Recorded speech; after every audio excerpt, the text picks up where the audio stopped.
Welcome to Tribe Talk. You're here with Rachel Evans and Laura Neal. And today we're going to be talking about the common things that children find difficult around Christmas.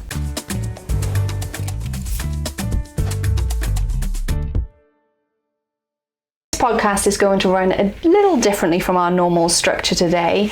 We are just entering the Christmas period, and we know that it's a time where children who've experienced trauma can really struggle with Christmas. It is a time where you might see more difficulties, there might be more difficulties in school. So we wanted to talk about some of the common themes that we see coming up for children. Yeah, and this is why we did our deep dive back in the middle of November around preparing for the Christmas period, because there's so much that happens during that time.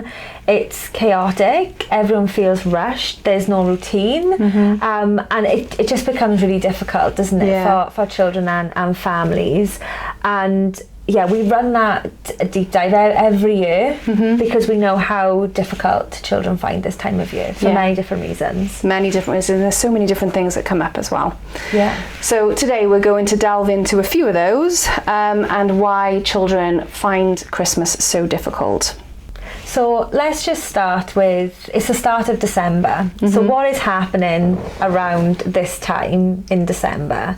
We've got schools that are preparing for Christmas concerts. Yeah. We've got families booking breakfast with Santa and going to visit Santa. We're going on trips after school. There's lots of things planned on the weekend. Our calendars get jam-packed with stuff. They do really get full.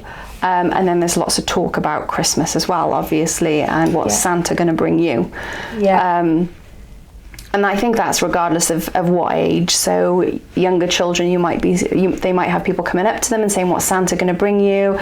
Might be not so much for your teenagers, but there's definitely that talk around, what are you going to have for Christmas? What do you want for Christmas? And in school as well, that pressure from friends, what are you getting this year? Yeah. Can I add something to that as well, Laura? Yeah. Have you been good this year? Yeah. That's another question that all children get asked. Yeah. Is Santa going to bring you something only if you've been good? I think that brings us to our first we've got a lot of hot topics I think coming up today, but that is really a hot one for me, is those comments around, have you been good? What's Santa going to bring you? Yeah. Because that can be so triggering for our children. So for our children who maybe haven't had good Christmases in the past, they haven't had anything for Christmas, and sometimes it can be hard for people who haven't had those experiences to imagine that a child would not have anything.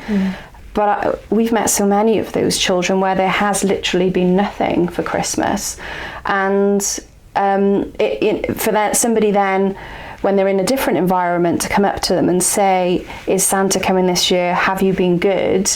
That is gonna just elicit panic from them. Yeah, because there's so many aspects of their life that they're finding difficult. Yeah. Whether that's at home, at school, or they might have just recently moved home, holding a lot of blame for that move. So if they've recently left birth family home or foster care, a foster placement, a foster home, and now they've moved somewhere else, they might be thinking, well, I did something that broke that down, that's my fault. That means I haven't been good this year. Yeah, or even our children who have some behavioural difficulties and quite often feel to blame for those difficulties. It'll be, well, no, I haven't been good. So, and for them it really will be very real. Santa isn't coming because I haven't been good. Yeah, and that then may make that problem worse when you're seeing more challenges. And this is where the difficulties can sometimes start, isn't it? It's at the beginning of December where we're starting to see more of the Christmas events, the talk around Christmas, where children are thinking, I'm not getting anything this year. Yeah, so a piece of advice to anybody who's speaking to any child really, because you don't know what children have experienced this, is let's avoid that question, is Santa coming this year? Have you been good? Yeah. Because a lot of the time, not much good can come of asking that question. So you were talking about how busy Christmas is as well. Yeah. And I'm just thinking about schools at the moment. Yeah. There's lots going on at schools, Christmas concerts. Santa might be visiting school, like primary schools. Yeah. there's lots of preparation that goes. Christmas party. Yes. Yeah. So lots of changes in the school day, essentially. So I think what I've experienced in recent years is Christmas starts from often a little bit before the beginning of December, where they're prepping for that Christmas concert. So it might be that their routine in the day has changed because children are being taken out to practice for the Christmas concert. Yeah. And then that can be quite unsettling for children who've experienced trauma. And I've supported children who've been involved in the Christmas concert and children who are not involved because they can't cope with the Christmas concert. Yeah. So I think just being so mindful of that as well, and that can be, I think as a parent being told, well, your child can't be included in this because they can't be on stage, they get really distressed, you then worry so much more for your child. Yeah, and for those children who are not part of that Christmas concert, sometimes there's no lessons that happen. It's coming to the end of the school year where they'll just be watching films or playing games. It'll be like that Friday afternoon feel, and there's no structure to that, which again makes it a bit more difficult for children to manage when there's no structure. Very dysregulating when what you're expecting from your day, and that's a huge thing, isn't it, is the expectation children have when they go into school. What we know from children who've experienced trauma is they need that consistency every single day. They need what they expect to be there, and Christmas time it just isn't there because of all these additional things that are happening. So even if they get to do something fun like watching a movie, it's often not that fun for them and they become dysregulated then. Yeah, so that's just like a snapshot really of what could be going on in school, isn't it? Where there's prep for the Christmas concert, and again that if the child's involved in that Christmas concert, that can bring up a lot of pressure for them to perform as well. So it's like lots of stuff that's going on for them. Yeah, can for any child. I remember one of my daughters.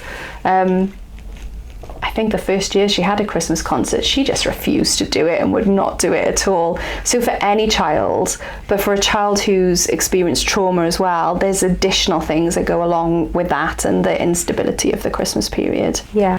So we've talked about school, but also home routine can look very different as well, or be non-existent just because the chaos that Christmas brings. It just everything just goes out of the window because you're rushing to the next event.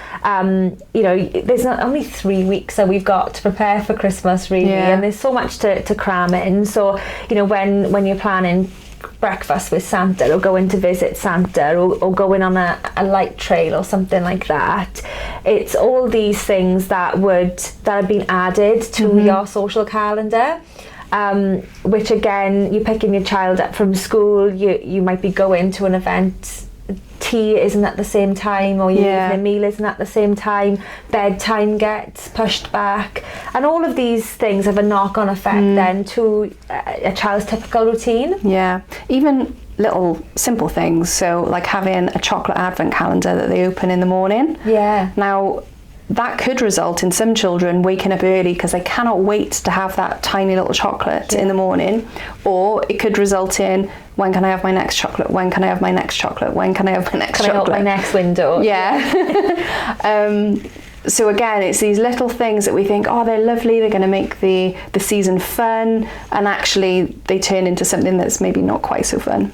And the best thing that you can do in those situations is just try and stick to your routine as much as possible. Try and keep something consistent. Because you have all these other things, which is moving us away from following our typical routine, which can be quite unsettling for the children that we support.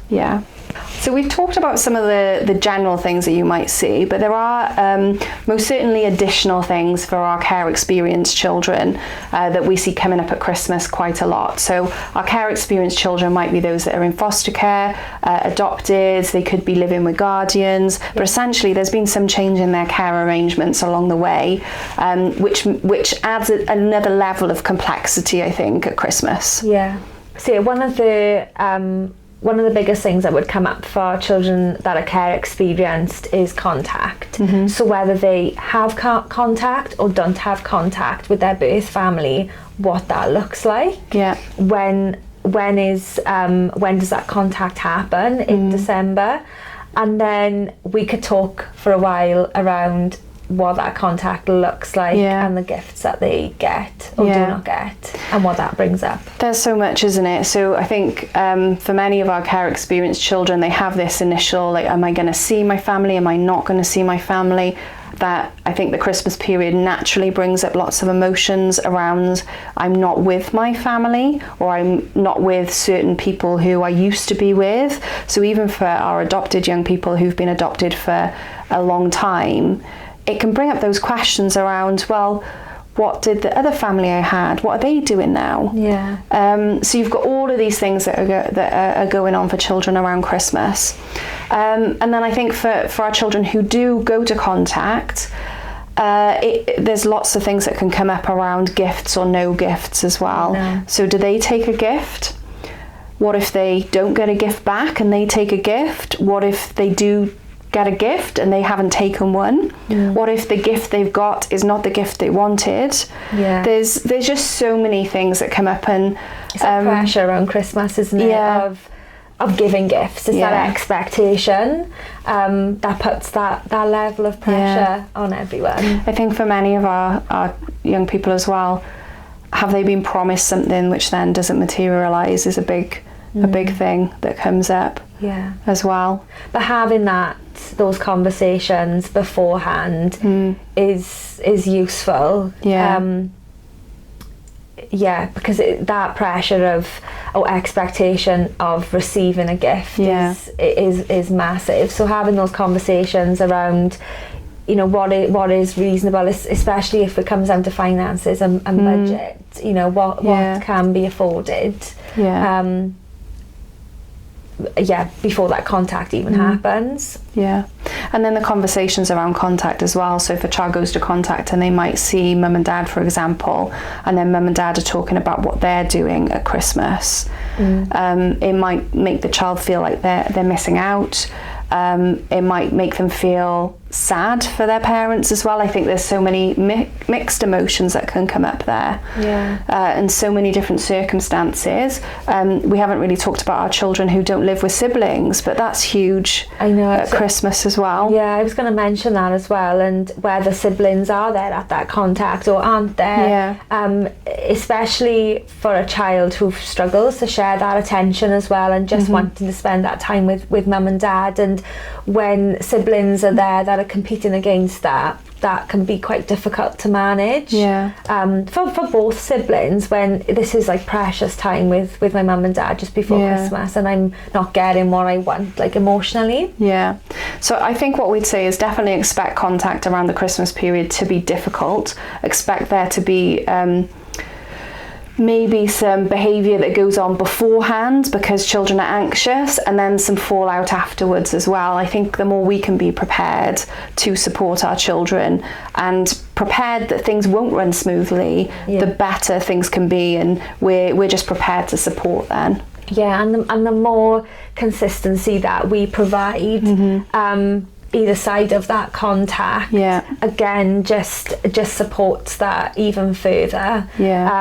So we can keep things consistent in the lead up to contact, make things as predictable as possible, and then even after contact, things again being a lot more consistent and predictable for them. Something we talk about in our life story listening training. So life story listening is one of the trainings that we do around how to communicate with children about their life story, is how to not be judgmental, even though we might be feeling a bit judgmental as adults ourselves. So we want the best for any child that we're supporting or caring for, and if they're upset, it can be really difficult at times to not input our own judgments into that, but this can be the time when it's most important not to do that and be able to comfort and empathise without judging as well. And like you said, just prepare for this, Yeah. this time. This is why we do our deep dive in November, so it gives parents and carers that time to prepare for the Christmas break as soon as it starts 1st of December. Yeah. So we're doing all that planning beforehand. Yeah, that's why we're wearing Christmas hats in. Well, you are. Yeah, we couldn't find yours, but I've got mine on in November, ready, getting the podcast ready. I think the other thing I wanted to talk about for our carers who are caring for care experienced children, particularly if they're new to your care, is I think very often we plan a Christmas which we think is going to be a really lovely Christmas because we know that children might not have had that in the past. But what we hear a lot from children, and again, I think these conversations happen a lot in Life Story, which is why it comes up around this time of year. In what we've heard from children when we're undertaking Life Story work with them is that their version of Christmas isn't necessarily your version of Christmas, and I think we as adults need to just be mindful of that, because we can plan the best event ever. We can have visits to Santa, we can have gifts, we can have family events, and think that that's going to make Christmas great for the child we're caring for, and actually it's not their version of Christmas that they had in mind, or it's not one that they can cope with. And that can be then difficult for us as adults to cope with ourselves, because we're thinking we've put everything in, we've tried to make this day or this season the best possible, and they don't like it. Why don't they like it? I've spent a lot of money on this. Yeah. And the day is ruined. Yeah. Like that is really disheartening as parents when you try to make things perfect. Yeah. So I think don't have these preconceived ideas of how it should look, and that actually children are going to respond really positively to that, because actually it might not be the way their version of events is. Yeah. And they might struggle with that. They can also struggle with the perfection of things sometimes. If it's a really big, lovely event, I'm not deserving of this, why should I have this? So you can have all of those feelings come up as well. Yeah. Even the busyness of like some of those events, like you mentioned things being overwhelming for some of the children that we support, is the busyness, the crowds, or even a Christmas day with like a big family where you have everyone around, like that could be really overwhelming. It's so overwhelming, and again, your family is not necessarily their family, particularly if it's a new foster placement move or something like that. So what they imagine might be completely different. Yeah. So it then becomes overwhelming, and they feel this expectation to fit in and feel like, yes, this is what I want, when it's not what they want. I've heard that fairly often from our teenagers. Yeah. That they feel even more that they don't fit in. So I guess including our children in these decisions and these conversations and plans as much as possible is really important. Yeah. And then we've got the gifts as well. So buying children gifts at Christmas, they're really thoughtful, they're really planned out. And then your child gets to Christmas Day, your child opens that gift, and then within minutes that's smashed to pieces. Yeah. Like, that's hard. So you've spent a lot of time thinking about the most thoughtful gift you can, and they either break it, and this doesn't happen with all children. I think it's just something for parents and carers to be aware of, that it does happen. Yeah. So they either break it or they dismiss it and don't want to play with it. And you're left wondering, why and what did I do wrong? And then that can lead to conversations around, I spent a lot of money on that and they didn't even act like they wanted it, and it can make you feel like you've done something wrong as a parent, I think. Yeah. And it just comes back to like Christmas is a time for family and doing nice activities and nice things together. The gifts have like a lot of thought that are put into them, and then when, as a parent, when you're trying to make things really perfect and they don't go to plan, it's the feelings that we have then around like, I've done something wrong, or why didn't they like that? it's hard. It's really hard. And there can be a number of reasons why a child might break or dismiss a present. So breakage might be absolutely accidental, or it might not be. And you might know that it's not accidental, that they've actually broken it on purpose. But I think it's thinking about the trauma behind that, because if it's something you know they really wanted, they've been asking for it and then they break it, it's not that they didn't want it or that wasn't the right gift for them, it's that they can't cope with those feelings that go alongside receiving something that they didn't think they were going to have or that they really wanted. And am I worthy of this? Do I deserve it? I won't be able to keep it safe, so I might as well break it now, because then that's over with and I can be told off now and that won't happen in the future. There's so much that goes alongside that, and I think for every child it's so unique as well. But something for parents and carers to be really mindful of, that can happen, and if it does happen to you and your child, to try and empathise as much as you can.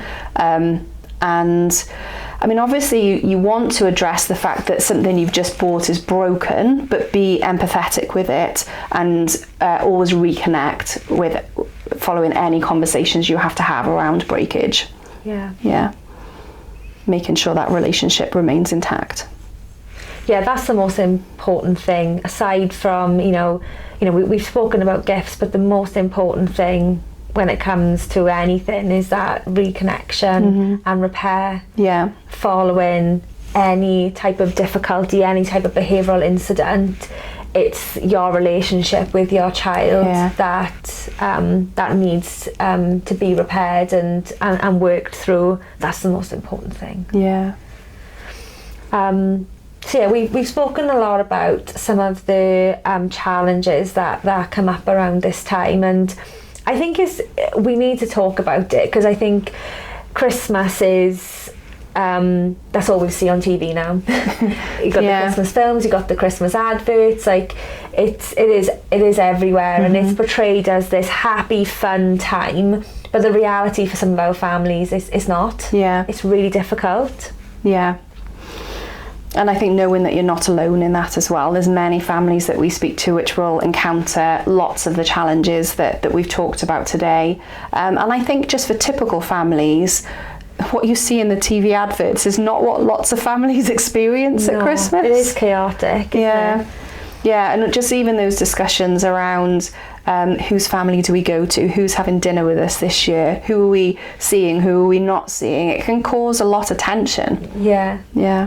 Are we going to my parents or your parents? And they're hard decisions. So if we find or are faced with difficult decisions like that, and finding some aspects of Christmas difficult, what is it like for children that have experienced trauma? It's they're experiencing that on a completely different level.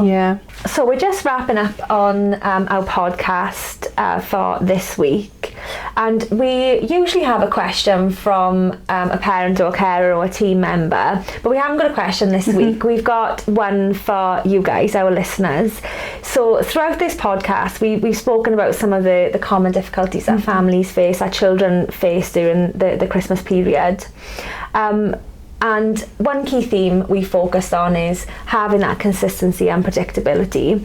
So what is one thing that you are going to keep consistent over the Christmas break that is going to offer that routine, that consistency and predictability for your child? So that's a question for everybody to think about. What can we keep consistent for our children at Christmas to make things a little easier for them? Now, if you want to know more about the Christmas period and to hear a little bit more on that, we actually did a deep dive the week before last on this. That deep dive is available on our website. We'll put the link in the description, and you can go and sign up to see the recording of that if you want to. If you want more information about trauma-informed care in practice, then subscribe to Tribe Talk.